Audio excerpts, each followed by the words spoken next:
I accidentally started recording in the wrong location. Okay, so there it is. We are now recording. And here is the agenda for today.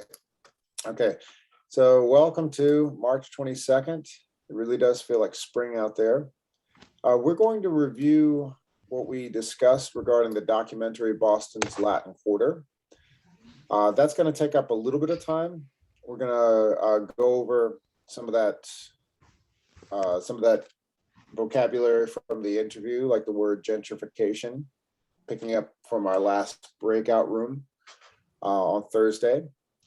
And then one of the people interviewed in that documentary is Ken Tadjevic, and he's going to tell some more stories about living in JP over about 30 years. And it's going to go deeper into the topic of local history. And afterwards, we're going to discuss the history of the neighborhood Jamaica Plain and the creation of Boston's Latin Quarter as a cultural district. And then we get into the tough stuff. The tough stuff, just before the break, we're getting into writing. So we've done 3 paragraph essays. We're now going to do 5 paragraph essays. And that's going to be the next big project. So we're going to write a 5 paragraph essay. I'm going to show you how to make an outline. And for that, after the break, we're going to go over a thesis statement and a hook and go over the process of making an outline. So that's why I left a message on WhatsApp.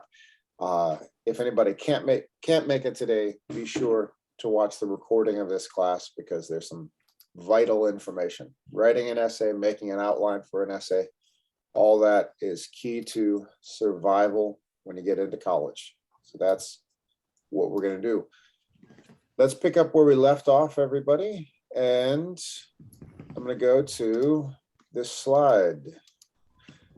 So last week we were reading about culture from the reading in the textbook.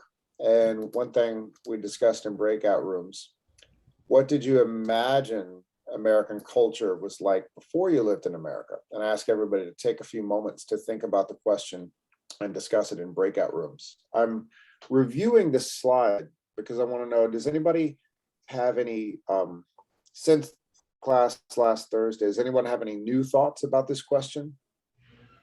Was American culture in your imagination extremely different than what it is when you arrived here? Any new ideas? For me, not for me, George. Okay. It was very similar in my thoughts. So it was quite similar. Really? Yeah. Maybe because the movies, series, all make it easier to imagine how is the American culture. So you did right now, did you, I mean, I'm going to give a, for instance, an example here. So did you imagine you would be taking adult ed classes with me here at Catholic Charities? Okay. So specifically, no. What aspect of life in America is precisely what you imagined it to be? For example, the houses, the ghost, the parties, the parks,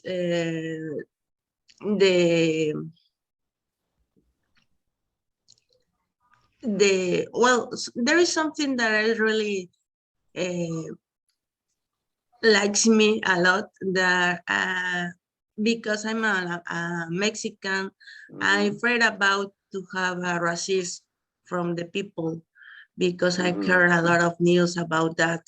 But it was a pleasure for me that I have been treated very well from all of the people. So I'm happy to be here, and the people has been very nice with me. So I thought it was, I was afraid about that, but it's in the other way, it's opposite. It was great.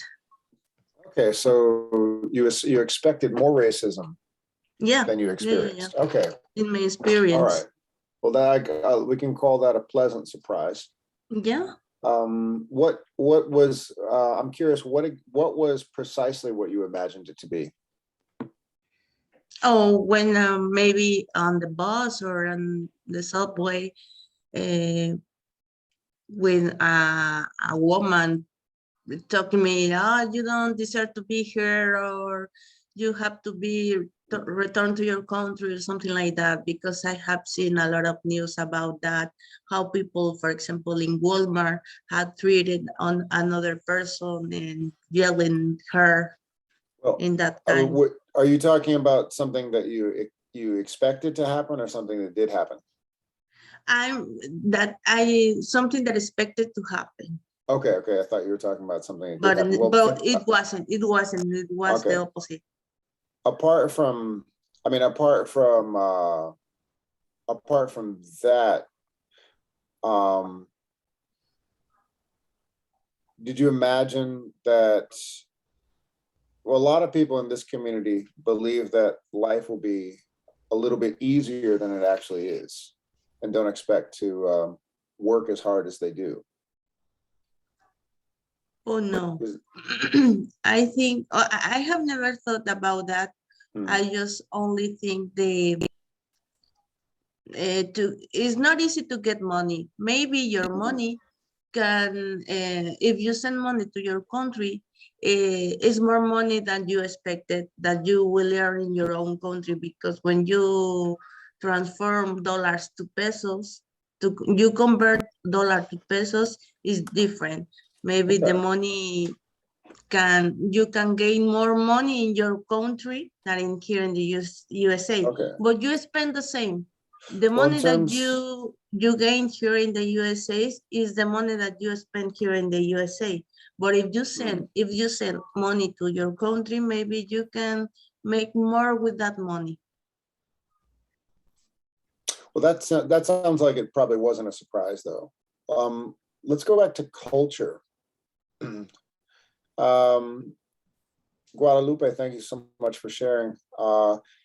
Anyone else have any thoughts on this topic? Is American culture similar or different to what you imagined it to be before you arrived? Anybody?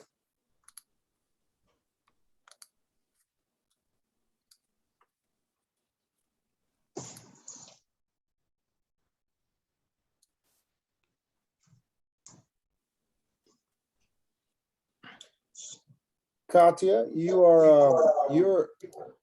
have an independent, you are an entrepreneur, you have your own business. Did you imagine running a business in America to be exactly what you're experiencing?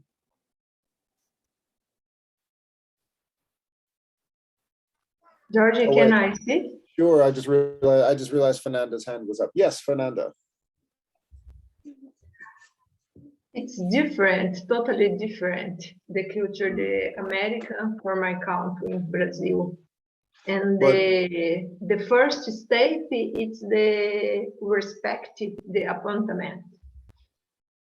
In America, sorry. No, I said, did you say respect appointments? Yes, and in America, they respected in the time.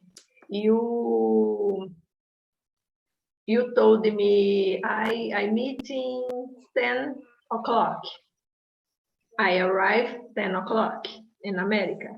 In my culture, it's not exactly. So Brazilian time is different than American time. Yes, and it's not in Brazil. It's not respected the time exactly. Was that a big surprise for you? Yes, a big surprise.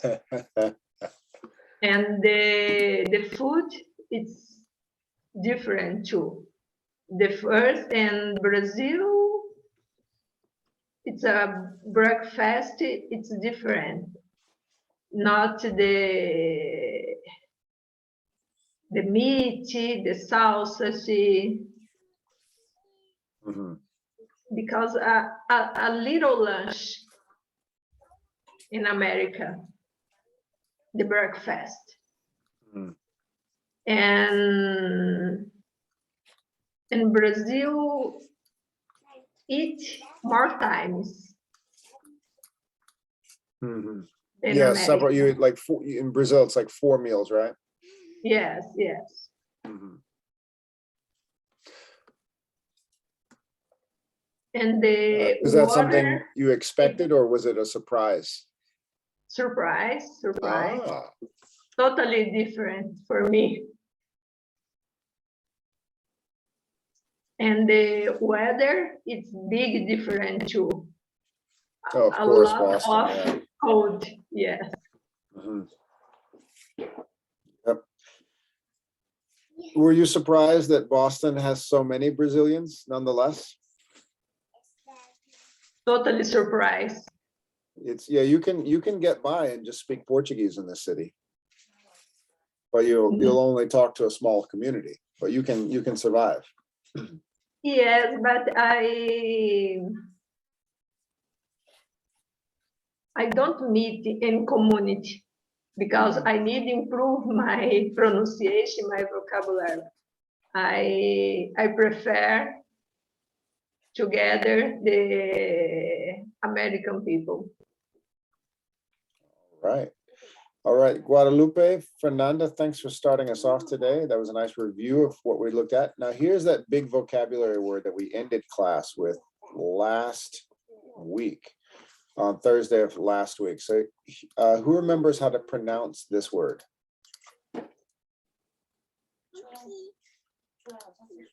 Gentrification. Yes, Inmar, nice job. So I mentioned the sociologist Ruth Glass. She coined the phrase, and she was British, but it was really like an academic word. It didn't really enter the lexicon, the normal vocabulary of people around the English-speaking world outside of the US. In this country, most Americans are pretty familiar with this term, particularly in the last 30 years.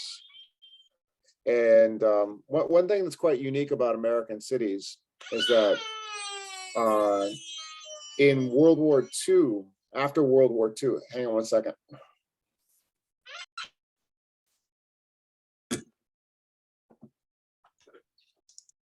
I can't teach when you do this.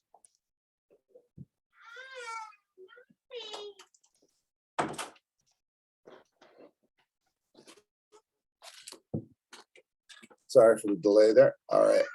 After World War II, a lot of Americans moved outside of cities to suburbs.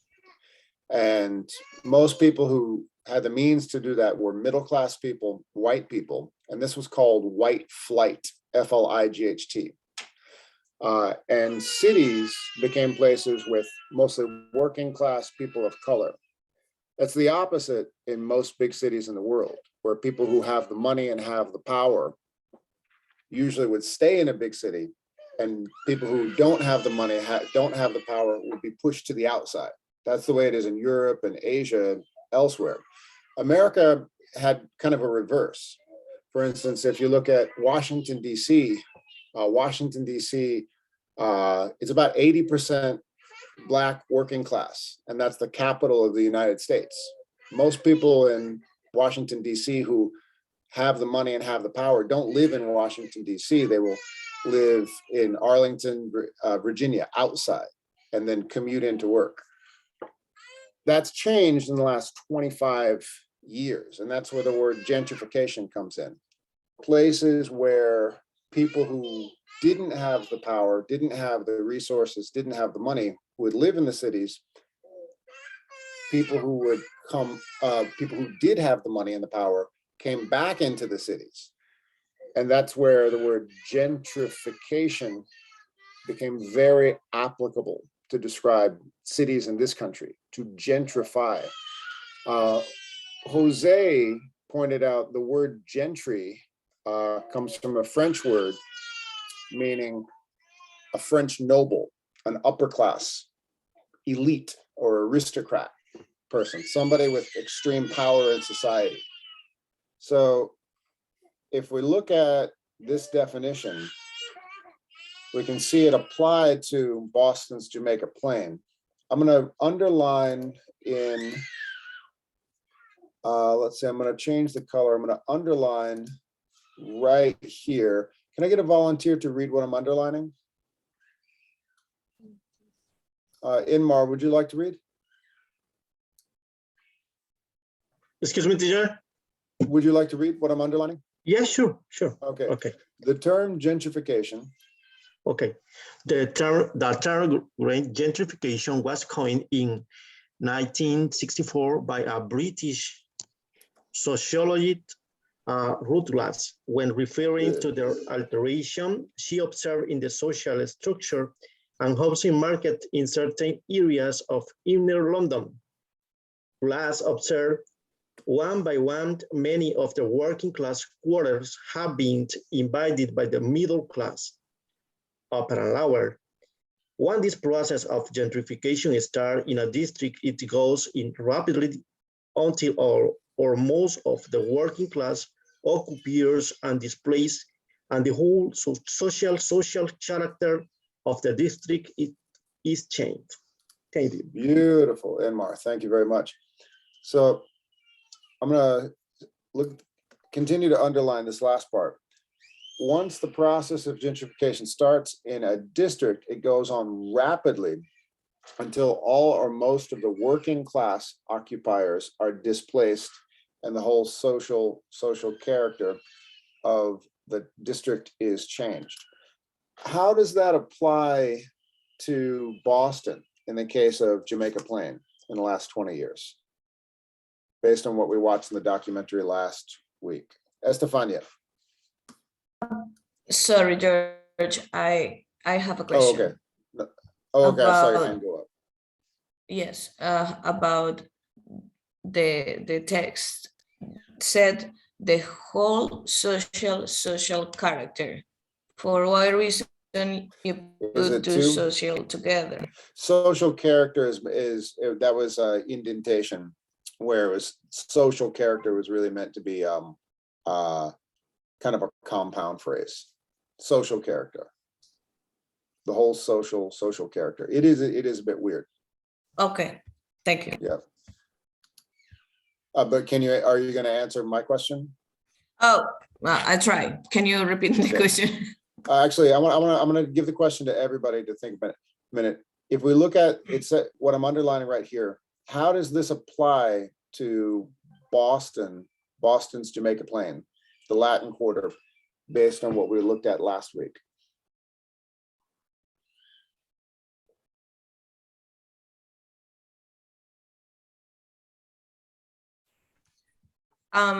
I can answer. I know a little Go for it. example. Mhm. Yep. I live in South Boston.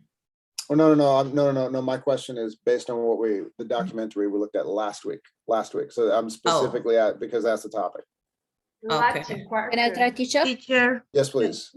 Was that? Marvat, go for it. Yes.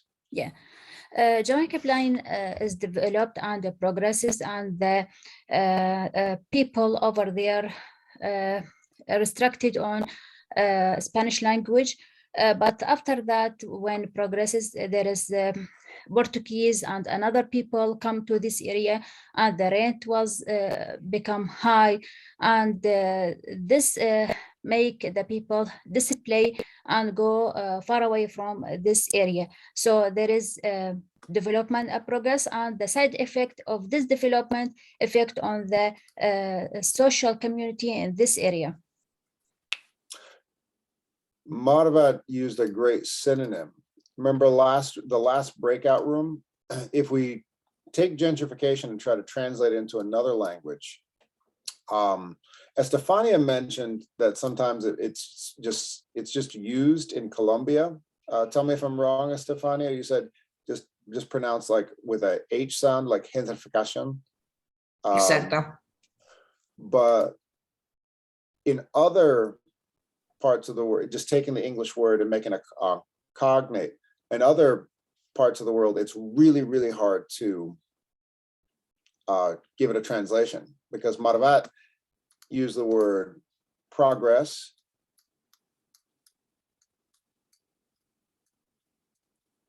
or if you could describe the word development. Oftentimes development or progress as synonyms don't mean exactly the same thing as gentrification. In the words of Ruth Glass, is she describing something positive or negative?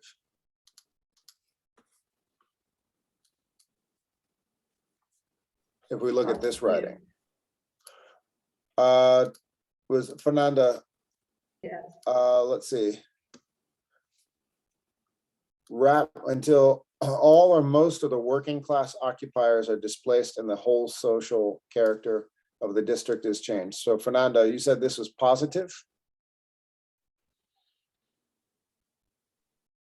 I don't understand. It's positive. Negative, teacher. No, teacher, No, it's not. that's why this is such a great word to look at. Fernanda, why would it be positive?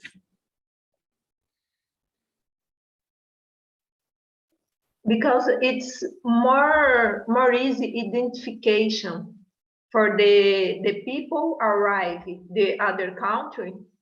It's more easy identification. And for example, the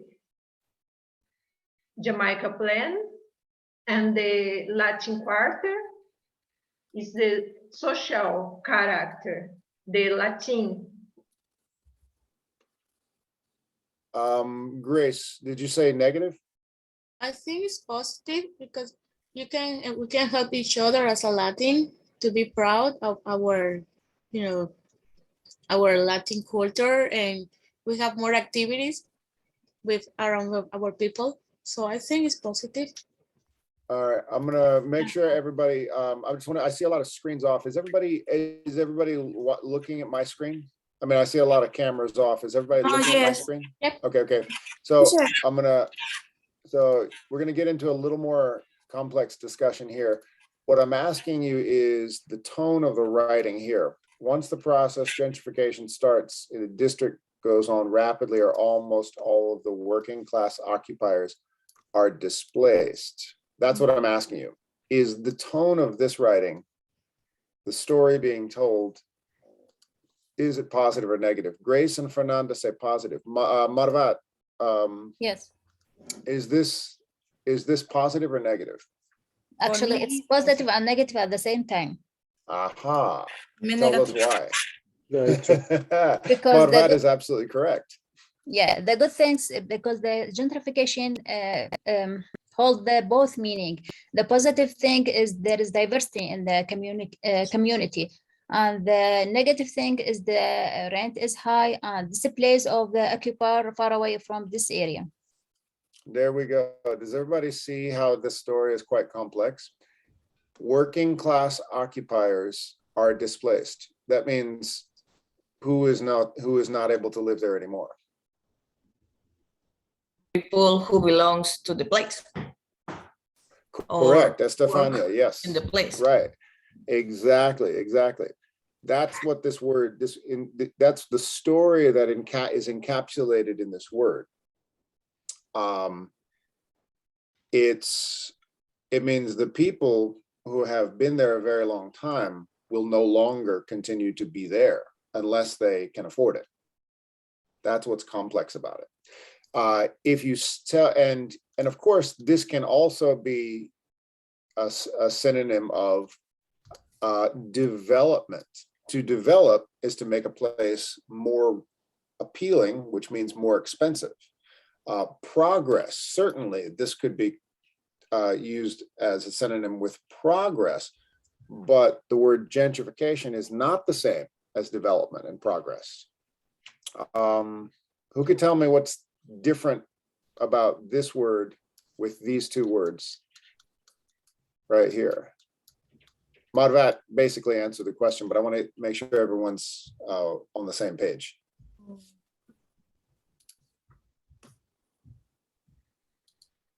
development and progress should be good for everybody. Ah, Should tell be. me, make your argument stronger. Okay. In a place with safety available to live there, in relationship with economic and cultural stuff. So that would be good, but should be good. But sometimes all progress is not complete with cultural and economics ideas. It's like having a park. If you have a park and you build one building there, you have less green space. For one building is good, but if you build in the same park 5 or 6, you are taking a space of the park for the green space. It's complete the idea what I'm trying to say. I think I understand your analogy. Francelis, yes. Okay, about your question, I think this is negative. Tell me why. Yes, because when you say gentrification, say like if you don't have enough to afford to live there, you don't deserve a safe place. So when a place come like safe and better, so it's have to be for everybody, not for just the person who can afford to live the housings over there. You're echoing in a way what Estefania was arguing. So Estefania is arguing, the way the world is, I'm just going to state a fact. Safety is very much a luxury for many people. If you want a nice place to live where you don't have to worry about your kids playing outside, oftentimes this is something you pay for. It's a luxury. You want that school, you want to live with that school district at the high rating and all of this. This is something you pay for. You work 2 or 3 jobs to get it. But Estefania says this is not the way it should be. And it sounds like Francelis is echoing this. But if we look at the world as it is, that's what gentrification is. When a place becomes nicer, it essentially becomes more expensive to live in. I can give an example. Belkis is now living in New York. Astoria, when I was living in Astoria, right about the time I was in college, there was a rapid gentrification of the community in Astoria. It became very, very unaffordable, much more expensive at the time I was living there. Yeah, more expensive. Yeah. So it's essentially, the word, this is one reason the word gentrification is very, very, very much a part of the American lexis, what Americans use to describe cities. And you could apply it with just about any city in this country. Now, largely because what I mentioned before, the history of the US where middle-class people, usually middle-class white people, would live in the outskirts, the suburbs, and then return back to the cities. And then the cities would become gentrified. So moving on, yes. Oh, sorry. I want to say that I disagree about the safety is just for luxury. Okay. And I think the safety is about the community agreeing and not allowing for example, in the documental, they told that there was a race of narco Do you know what is I'm narco? about to go to that. Yeah, and they right say now, they yeah. were they join as a community and fight for the rights to stop that delinquents. So the point of me is safety is not just for luxury. I think as a community, if you live in a community, you have to fight for your rights, for your safety. And for example, I think I don't live in a luxury place. I live in Quincy, but So do I. and I feel safe, and I feel safe, and I feel safe. I don't. Wait, Fernando, how long have you been in Quincy? I didn't know you were in my neighborhood. No, I am Lupita, Guadalupe. I'm sorry. Oh, Guadalupe. I'm sorry. I didn't know you were in. I'm sorry. I didn't know you. When did you move to Quincy? 1 year and a half. Oh my goodness. Okay, what part of Quincy are you living in? I live in the south, on the Weymouth Quincy border. Adams. Quincy Adams. Okay. I'm about a 20-minute walk from you. Oh yeah. I'm not too far from you. What would you? I'm actually about to transition into the documentary you're about to quote right here. Because what you're saying is you're countering my point that the way the world is, safety is a luxury. Here is the section of the documentary we left on right here. Tell me if I'm wrong, Guadalupe. Guadalupe says safety is not a luxury. People need to fight for their rights to live in a safe place. It's up to the community to come together. That's your argument, yes? Yeah, Guadalupe? right. Okay. Yeah, right. Now, I'm going to go directly to that section of the documentary where we left, right here. So when they start talking about what you're talking about is the Hyde Park Community Center. This is organizing a lot of activism right here. Here is, okay, now the gentleman you're talking to, I think he's a restaurant owner. I'm not quite sure. Where is he? Not the teacher. Here we go. All right, this gentleman right here.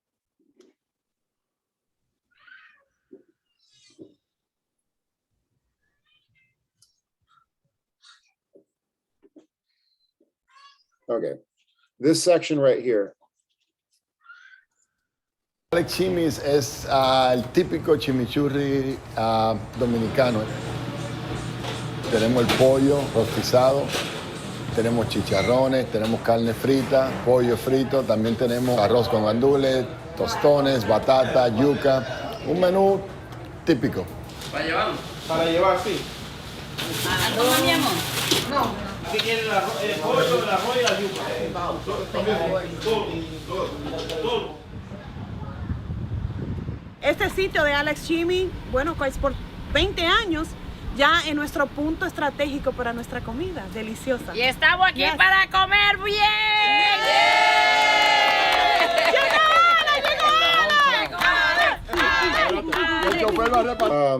Now, one piece of evidence of gentrification.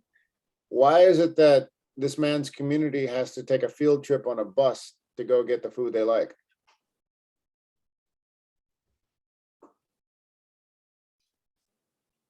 If this Dominican restaurant serving the Dominican community is there, why are all the people he knows and loves and has been feeding for years taking a bus to get there?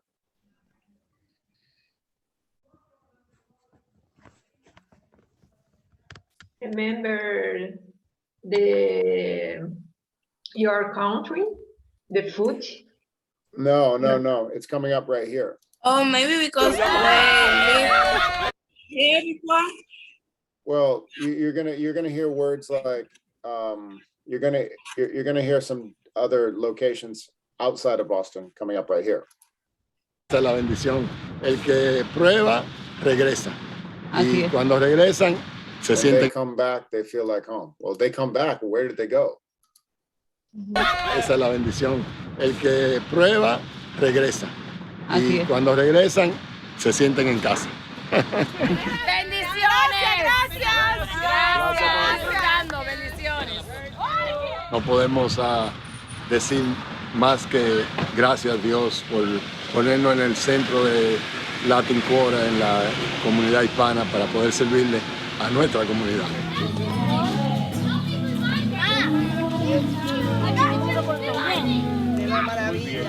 Okay, the barber, it's the barber, it's not the cook, it's not the restaurant owner, it's the barber who's going to talk about where a lot of members of this community went. Here it is.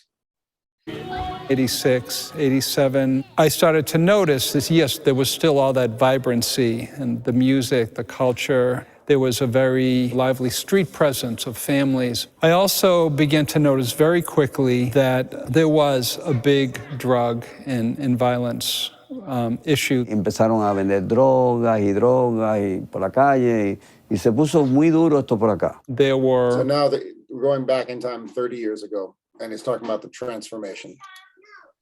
Very active and aggressive drug dealers who were saying to me, "You looking? You looking?" That's all they kept. They assumed I was a client, even though I had a 6-month-old child in one of my arms. Antes aquí nadie quería vivir. Los americanos no querían vivir en Jamaica Plain. Tenían, más bien fueron huyendo. We need a place that will lessen the gang violence and stop the drug. So this is the Hyde Park Task Force. Guadalupe, this is who you're talking about, the Hyde Park Task Force. Right. Gang members are recruiting, and what is the community doing about it? That's the question.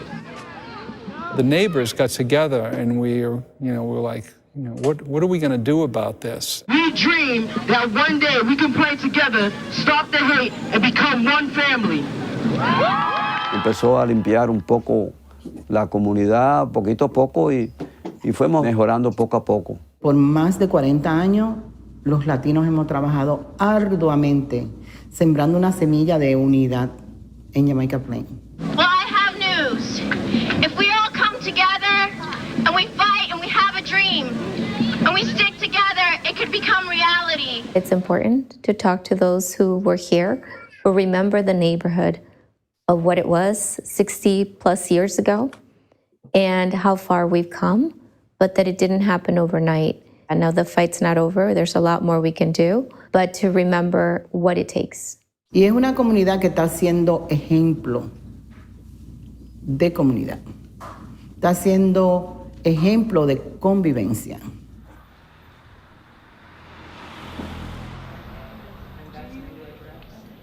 Now, they go into, we saw this last week, but then here's the flip side, and music and the culture, and here comes the other side of the coin. Guadalupe said, safety is not a luxury. If communities get together and make a place safe, it becomes safe. That's a valid point, but here comes the complexity of gentrification. I'm going to challenge everybody right now. Google apartments in Jamaica Plain and tell me how the prices you see.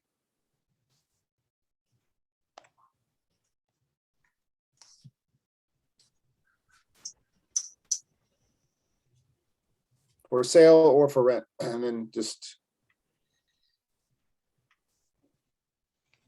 give me some numbers you see for, say, a 1-bedroom or 2-bedroom. Right now, I saw like between a studio and 1-bed apartment is between 2,460 and 3,410. Are you looking on Zillow? This is no, it's like apartment.com. Okay, apartments.com. Let's get some other prices. Let's say a 2-bedroom, or anybody want to buy a place? Let's say if you want to buy homes for sale in Jamaica Plain.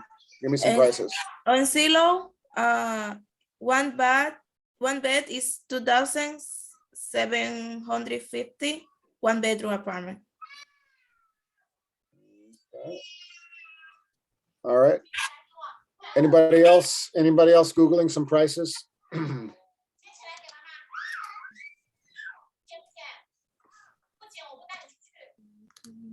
I found 2,050 for a 1-bedroom, 3-bedroom right. in 2,080. 800. Okay. So now we've got some numbers on this. We've got the story. We've got the story of this community, but now we can put it in perspective with with a price tag. All right, and here is when the word gentrification comes in. The process of gentrification started. You got some heart and soul, but that's not what you love is for. Lay your bird down, please call. Don't you try to hold my world up. Don't you try to hold my world. La comunidad anglosajona casi no se veía caminando en este bloque, pero ahora sí.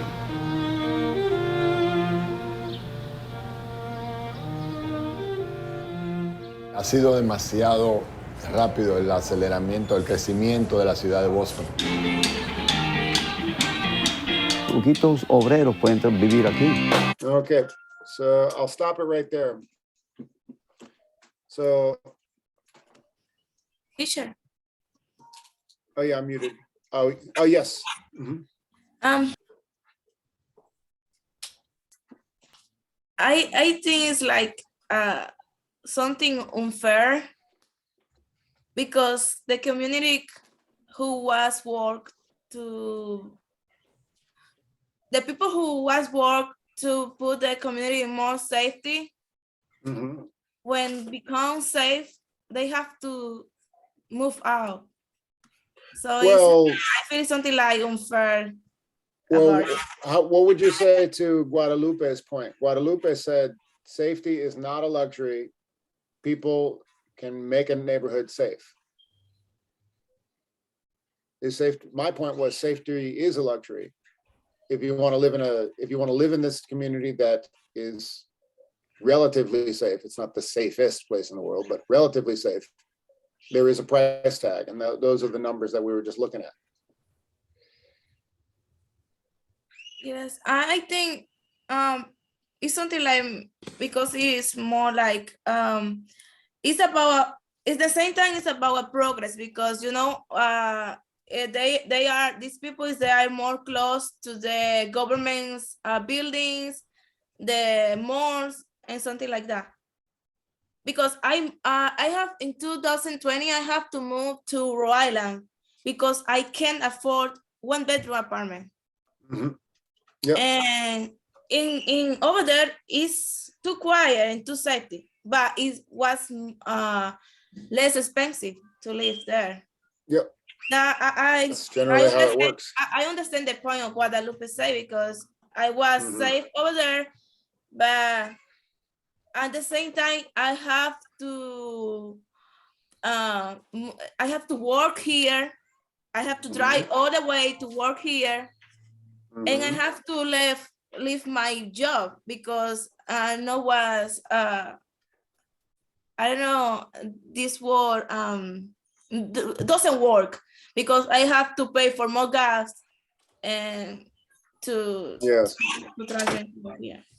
No, yeah, commuting costs. Yeah. No, that's a very familiar story. Thank you so much for sharing, Francelis. Grace, what do you want to say? Oh, I saw your hand up. Here is a question that I want to give everybody. Who is benefiting and who is struggling? What does it mean to benefit? To get beneficials? Yeah, who's winning? Who's winning? Who's winning? Government. Who is struggling?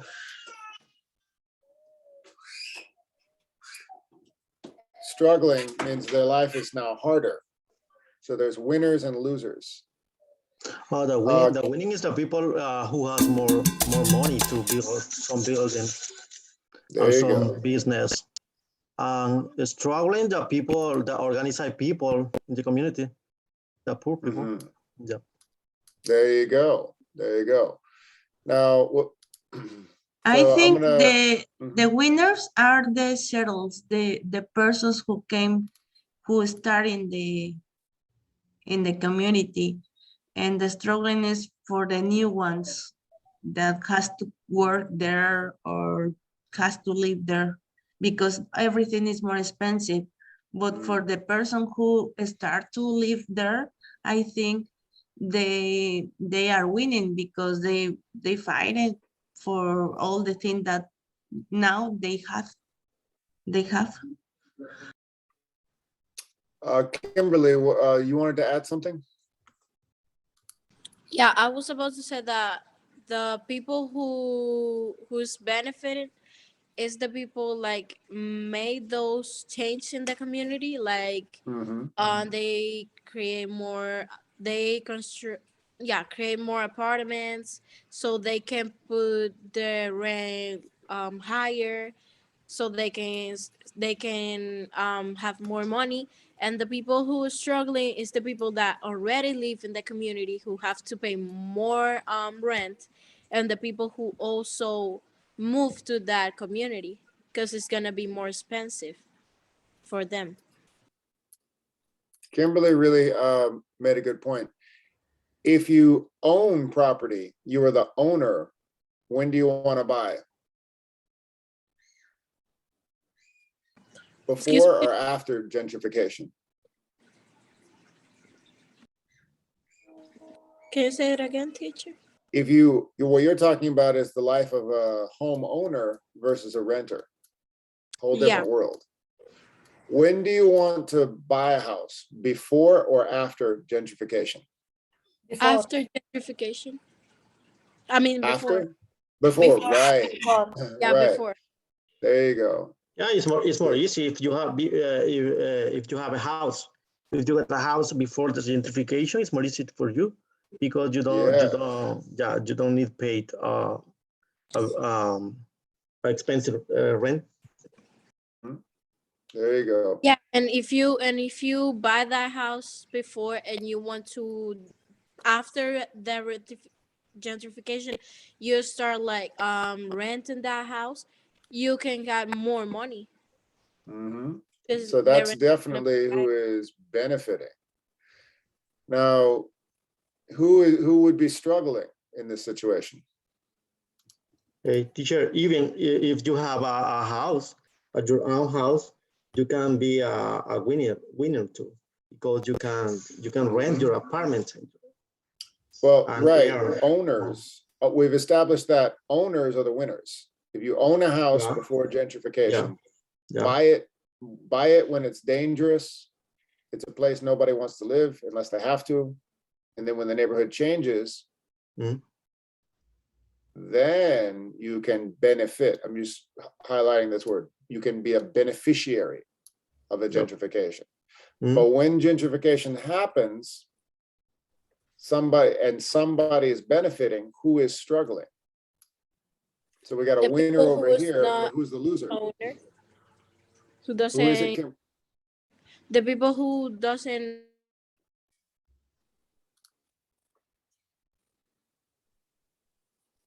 What do you want to say, Kimberly?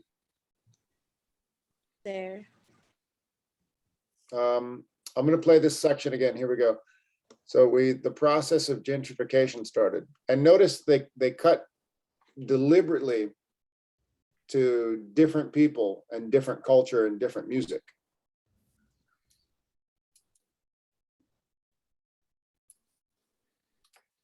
Everyone knows the story of the Latin Quarter, which was once we started to make the streets safe and, created some cultural vibrancy, the process of gentrification started. You got some heart and soul, but that's not what you're loving for.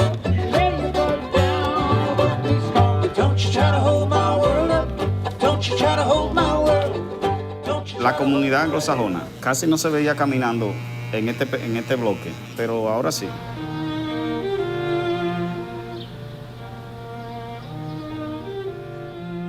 Ha sido demasiado rápido el aceleramiento, el crecimiento de la ciudad de Boston. Poquitos obreros pueden vivir aquí.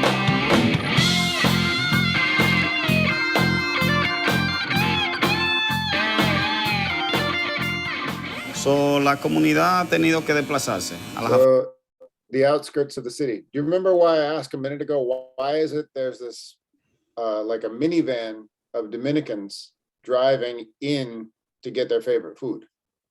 Where are they coming from? from out the skirt. de la ciudad. Right. So the Latin Quarter is not very Latin anymore, is the irony. En Brockton, Stanton, lugares un poquito más baratos que la ciudad And de that's our direction. So Guadalupe, if we drive past our neighborhood, then you get further south to Brockton and to Taunton. So that's where the people who were not able to establish ownership have to go, where it's more affordable, or past Taunton all the way to to Francelas in Rhode Island. Pero aún siguen laborando aquí, en esta área. And that's how. So what he said is pretty much what Francelas is talking about. Yeah, but they still come here to work. They live way out here, but they still come here to work.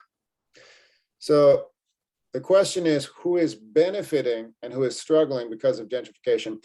That's what I would like you to discuss in your breakout rooms. Now, of course, this is not unique to, even though it's a very familiar story for the last 30 years in this country, as we mentioned last week, it's a worldwide situation, but this is the way it plays out racially and culturally is very much a very familiar American story.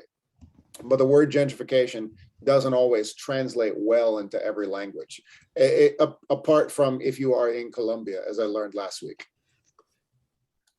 Teacher, struggling is when the people do anything to live well, I think. All right. So keep that thought for the breakout room. Is everybody ready for the breakout room? This is the question. Who is benefiting and who is struggling because of gentrification in this community? Okay, breakout room time. Here we go.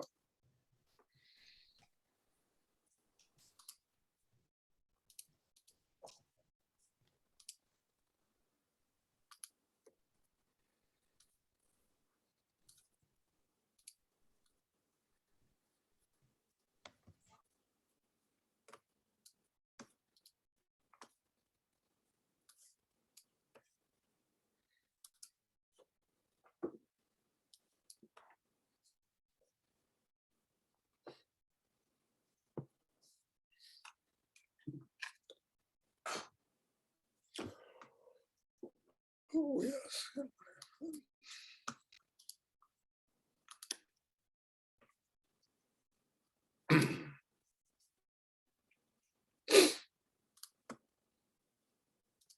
Mhm.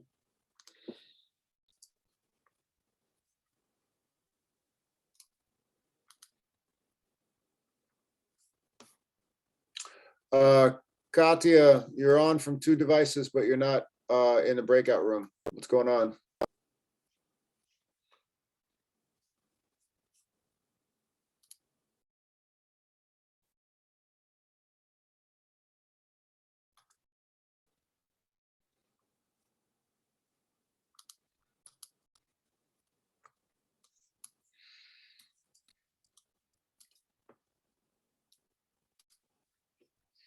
Zoom recording now. Great, great, great. Thank you. Okay, so since we are back from break, I'm going to show everybody the next assignment. So a lot of stuff I'm going to show you here we haven't gone over yet because that's my job. That's what I'm going to show you now. So the end of the month, that's exactly a week from today, I'm going to ask everybody to complete an outline for a 5-paragraph essay.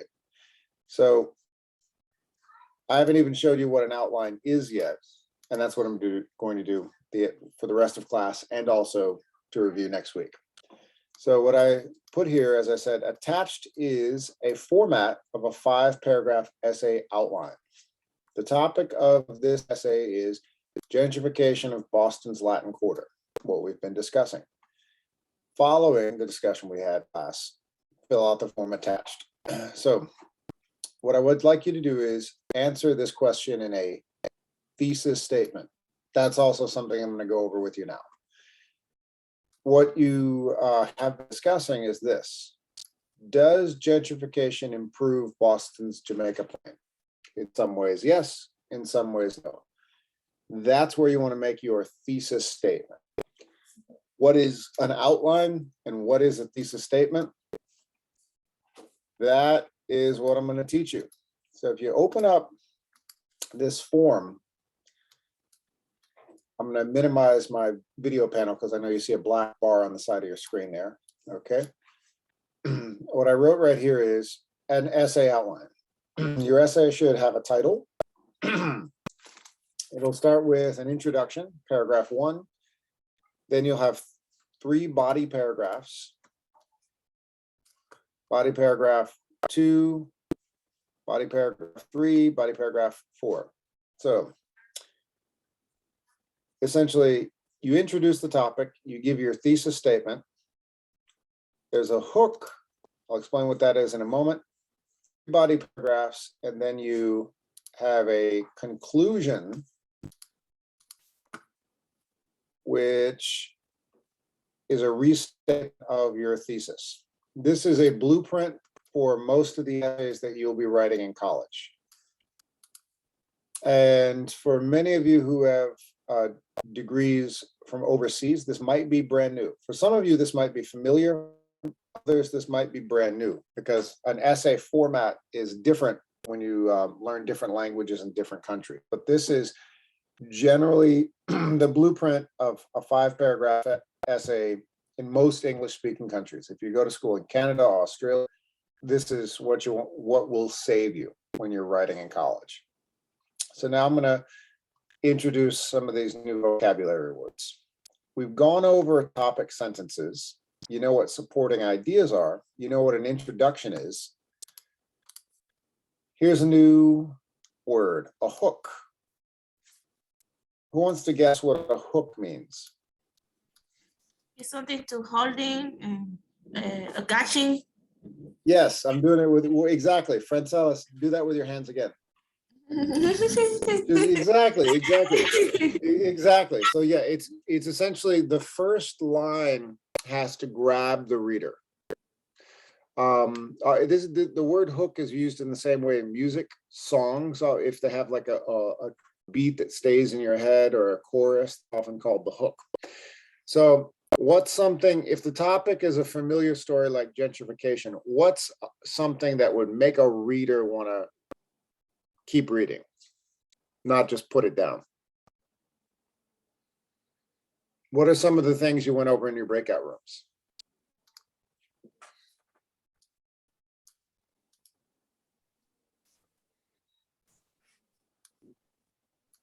Guadalupe, Guadalupe, you argued that safety should not be a luxury, right? Right. Okay. That is essentially a great hook because, you know, the United Nations has defined, you know, human rights as, you know, with the issues of safety in many contexts. You know, human beings should not be subject to attacks, have clean food, clean water, general safety.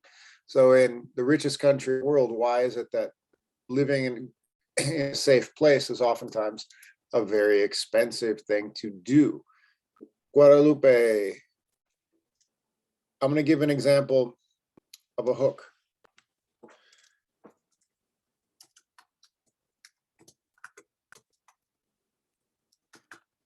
When I said safety is often a luxury, Guadalupe said, no, safety is not a luxury. So maybe Guadalupe could write a hook saying, safety should not be a luxury. That could keep a reader reading. Or, why is safety a luxury?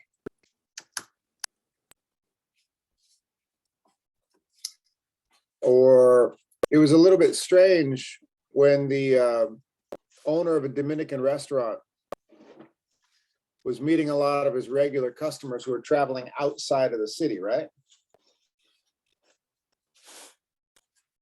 This could be a hook. Why do Dominicans have to drive in Boston, have to drive so far for chimichurris or whatever. Why? Or why do I have to drive 45 minutes to get good mofongo? That could be a hook. And then you can lead into gentrification. Kimberly, what's a good what's a good hook? I think like who is being affected because of the gentrification. Who is affected by gentrification? Sure. That could be a hook. Great. Excellent. That could be a hook as well. Oftentimes, because this is a complex issue, a lot of times there's comedy when we're talking about this. Can anyone see comedy?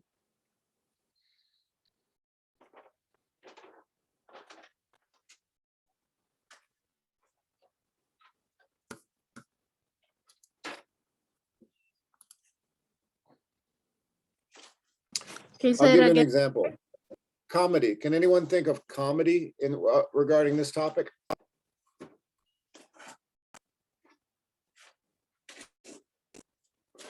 Many comedians have talked about this topic. I'm going to write a joke that's not original. Many people have made this joke.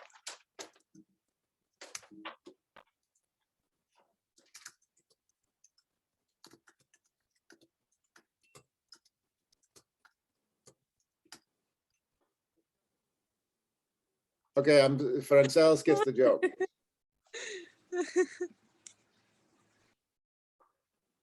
So whatever is going to grab the reader to keep them reading, there you go. That's going to be it. So, or what's this?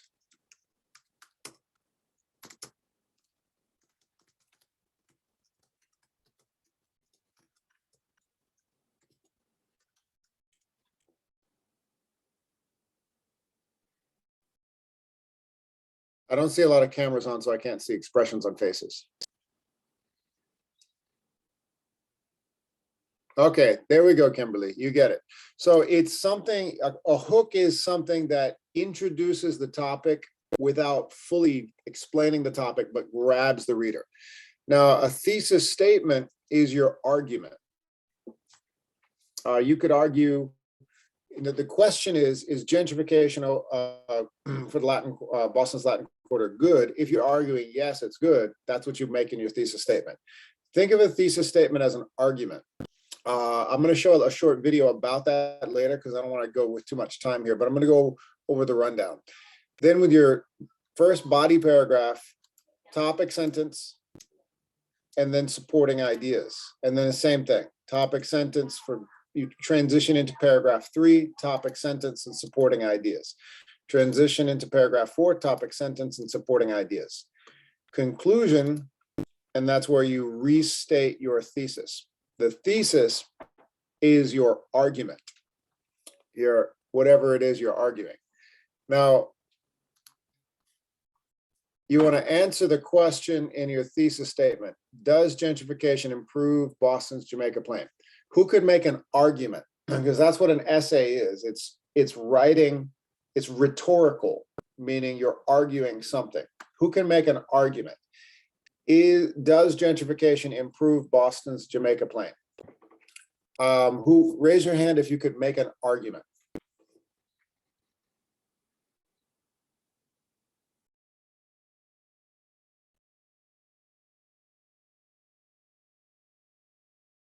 I heard a lot of great arguments in the breakout rooms. Don't be shy. Everybody has their own unique opinion. This is the time to share.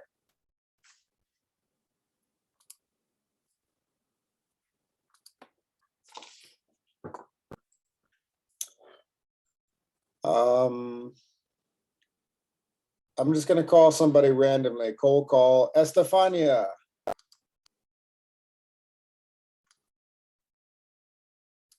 Yeah. Okay, Kimberly. Oh, okay, Kimberly raised her hand. She really wants to go. Okay, you can relax, Estefania. Kimberly, go for it. I think yes, that gentrification does improve Jamaica Plain, Boston's Jamaica Plain, because it makes a community who was like criticated. It was viewed with one of the bad places on Boston, and they just change it and make it more safety. The people wants to come there. More people is moving there, and it's like it's having it that has given them a good point of view of that community. All right. What I did on the screen when I was typing was I was paraphrasing. I wasn't writing exactly the same words. I was, if you remember the paraphrasing exercise, what Kimberly was saying, I was paraphrasing it to make a solid thesis statement. So if Kimberly is arguing yes, because this is what she could say. Gentrification improves Jamaica Plain because it was once viewed as a bad place to live. Now it is a place where people want to be. That could be an argument. But of course, it's a complicated story and she would be keep moving. So that's the argument. Now, when you're writing an essay in English, this is one of the most confusing things about studying in America when you've studied it in another country. You always put the thesis statement in the first paragraph. And this is a cultural difference as well as a linguistic difference. In many cultures, you don't put your thesis statement in till the end or the middle, or maybe not at all. Maybe it's supposed to be elusive and not crystal clear. But in English, when you go to college, and particularly when you write essays in this country, your thesis statement is always at the very beginning. I can't stress that enough. The professor is going to look at your paper, and if they don't see an argument answering the question that you're supposed to ask in the first paragraph, they're going to say, not following instructions. If you're taking a test, maybe like the AccuPlacer, and your thesis statement is not in the very beginning, whoever reads that will say, okay, this person can't write. This person doesn't know what they're doing. They can't write in college. So this is one of the most important skills to learn. Clear thesis statement in your essay in the first paragraph. I'm going to give some supplementary examples right here. So that's not due till next week, the outline. We're going to continue this on Thursday, but I want you to start thinking about making a thesis statement, making topic sentences, and how to repeat your thesis statement at the end of the essay. Here is an example of a thesis statement. I'm sorry, not an example, an explanation of a thesis statement. All right. And how to write a strong thesis statement. Okay, I'm going to play this short video for everybody. How to write a strong thesis.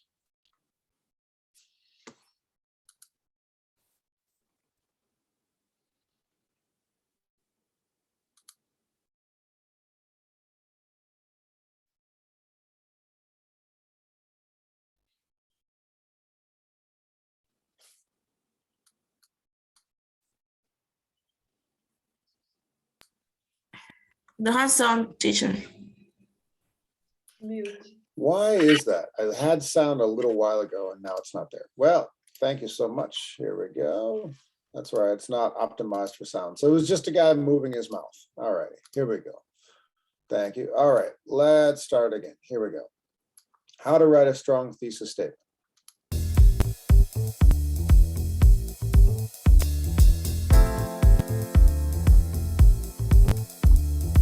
Hi, I'm Matt, and in this video, we'll be taking a look at the thesis statement.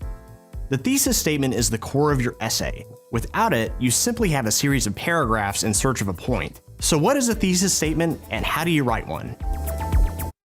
So he says right there, why is a thesis statement essential? Thesis statement. The thesis statement is the core of your essay. The thesis statement is the core of your essay. Without it, you simply have a series of paragraphs in search of a point. Without it, you simply have a series of paragraphs in search of a point. So if you're just writing one paragraph, one paragraph after the other, and they're not supporting something, they're not collectively holding up your argument, it doesn't work. So what is a thesis statement and how do you write one? A thesis statement clearly communicates the main argument and point of your essay. It is not simply the opening sentence of your essay, nor is it a mere statement of fact. At its most basic level, a thesis statement is a claim. It explains your position and articulates what the entire paper will be about. I'm going to pause it right here. This is the reason why essays in English have a thesis statement in the beginning. So a thesis statement is a claim, and it explains what?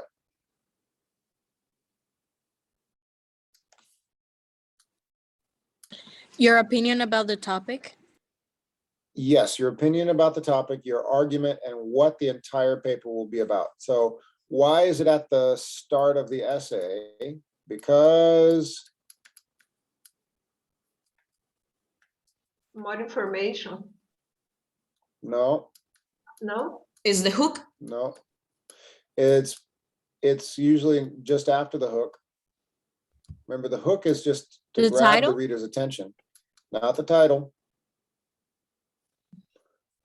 But close, very close. If I'm going to read something, I see the title of it. I look at the hook in the beginning. Ooh, this looks interesting. What's this going to be about? The thesis statement explains what?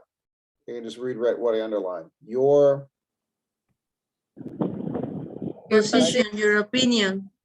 your opinion, and articulates what the whole paper will be about. So why at the start? Why not put it at the end or the middle?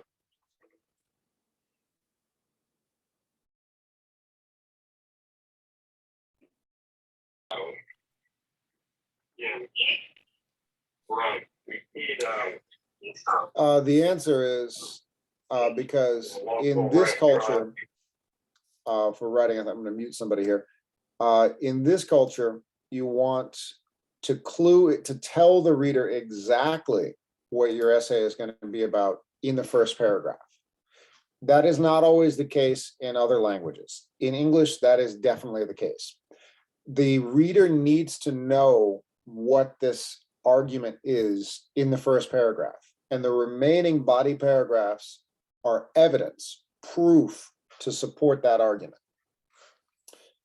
So, and I'll explain some of the cultural differences later. So this is what I'm pointing out as a cultural difference, because what a lot of teachers don't explain for people who've learned other languages before is that this might be exactly the opposite of what you've learned in another language. But this is crucial so it's like thinking backwards for many people.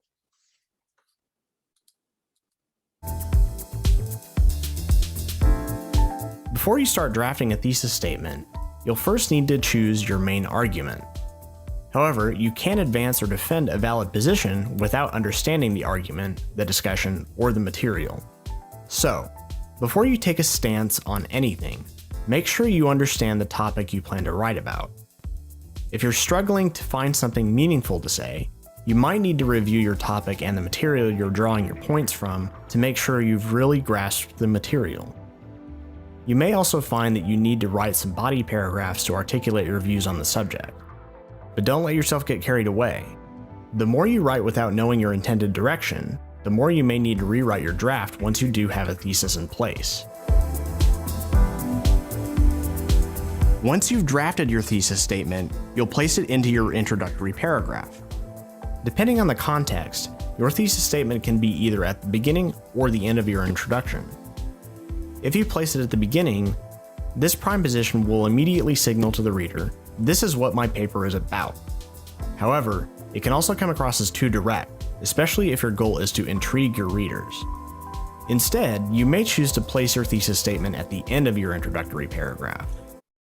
So somewhere in that introductory paragraph, that's why I gave advice of right about here, start with a hook, something clever that grabs the reader in. And then somewhere within that first paragraph, there needs to be the thesis, which is an argument. Is it like a question? This gives you... It is an argument.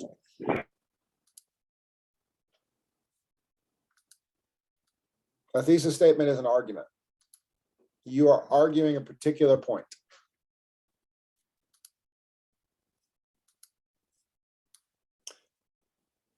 So in breakout rooms, you were talking about homelessness in Boston, right?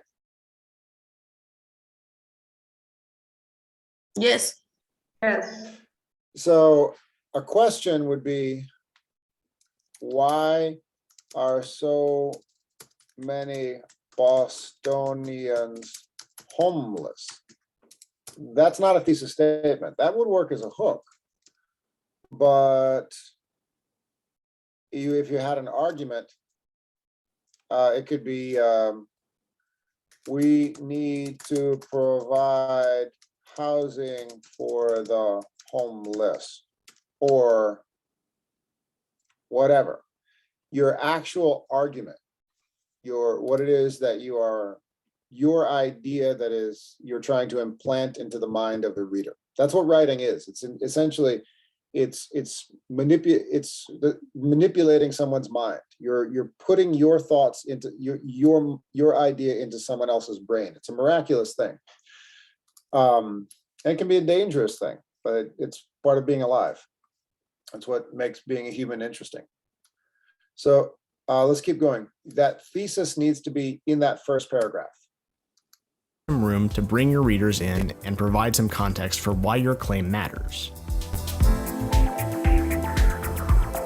So that's how you write a thesis statement, but what makes a thesis statement strong? Let's look at some examples and talk about what works and what doesn't. Mark Twain was an American author. Well, of course, we know that already. This is not a good thesis statement. Okay, now remember when I gave, who could tell me why this is not a good thesis statement? Because it's a fact. Not an opinion. Yes. Yeah, do you remember earlier in the semester, I think the third or fourth week, I gave you this word, stating the obvious? Remember stating the obvious. Stating the obvious. Who remembers the word obvious? Me. All right, what is stating the obvious? It's when you talk about something that like it's already there, like Exactly. something that everybody knows, and you just talk. Exactly. Yeah, when you state the obvious, it means the reader is going to say, there's no point in reading this garbage. I know that. Tell me something I don't know. So that's when you're telling people what they already know. That's a weak thesis statement. It's stating the obvious. It's merely stating a fact rather than making a claim. Let's change it to, Mark Twain was the most influential American author in history. Now you're making a claim by saying that Mark Twain, over all American authors, was the most influential. This requires arguments and evidence to support. All right. So why is this a stronger thesis statement? Because invited the reader to know more about why he was the most influential American author.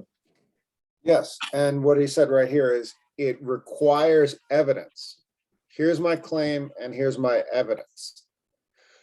Now, if you are going to argue that gentrification is overall good, I think it was Kimberly, right? You made the argument. You made the argument. Yeah, I said, I don't know what I said. I don't remember what I said. It's okay. But anyway, a good thing, if you're going to argue that gentrification has made Jamaica Plain a better place, it requires evidence. So if you make it clear in the beginning, that means the reader is going to keep going and read the rest of it. Okay, so there's this reason that I'm paying so much to live here. Tell me more. Then you're going to continue to read and read and read and find more evidence. So I'm going to stop right here. That's what a thesis statement is. Now, I'm going to introduce a concept, a comparative concept that a lot of English teachers don't use. This is Robert Kaplan's graph of rhetorical forms. And I'll bring this back next week. It's dated because of some of the languages. This is how rhetoric is argument. To argue in English is not the same as arguing in different languages. English is a Germanic language, even though we use the Roman alphabet, and we take a little bit from Greek and Latin and French. But English, essentially, when you're making a rhetorical argument, it's very direct, like that. Culturally, not every rhetorical argument in an essay goes the same way. This word we wouldn't use anymore, Oriental, we'd usually say Asian languages, but that's how, this is from 1966. People would be offended if you use this now. But in a lot of East Asian, in particular, languages, you don't put a thesis statement at the beginning of an essay. That's way too direct. It's improper, in fact. If you read an essay in Chinese or Japanese or Korean, the thesis statement, guess where it goes? At the beginning or at the...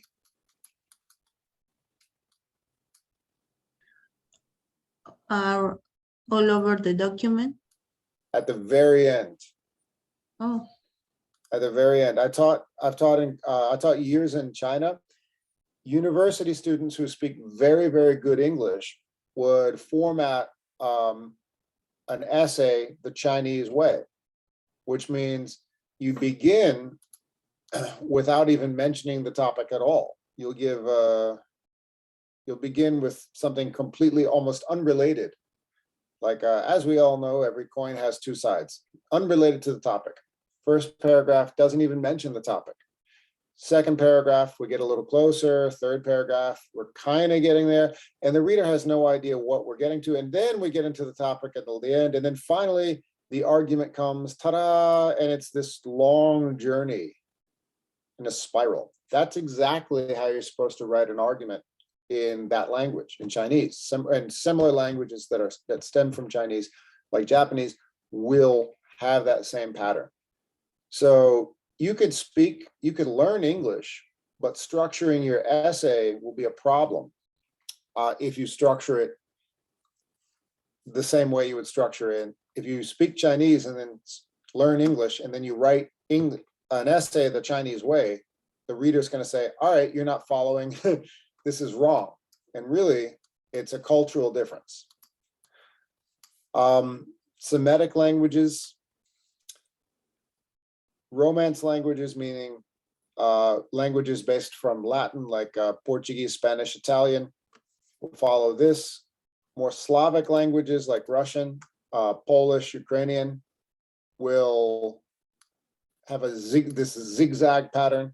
Like we go this way, and surprise, we move our thesis statement this way. So in other languages, when you're writing a paper, the argument will come in at different places.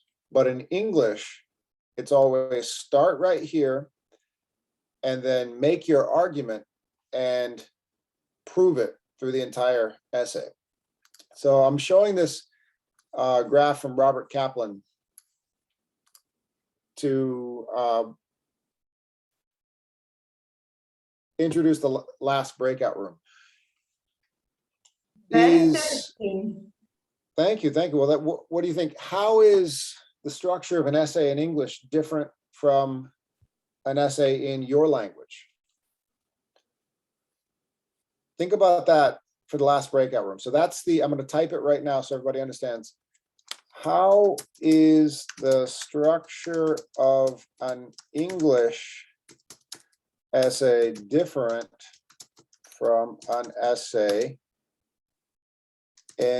or I should say, maybe you did learn something similar to the way in English. I should say similar or different to the way you first learned to write. So that's the question. The way you would write an essay in college in America in English may be totally different from the way you learned to write an essay when you went to school in another country. So that's what I want you to discuss in the last breakout room for about 5 minutes. Yes, we got a few minutes. Okay, I'm going to put everybody into breakout rooms. Actually, yes. Okay, quick breakout room because I want you to share. Sorry, teacher, I have to go because Okay, I have an worries. appointment. All right, Thank bye-bye, you. Guadalupe. All right, quick breakout rooms, just a few minutes. Here we go.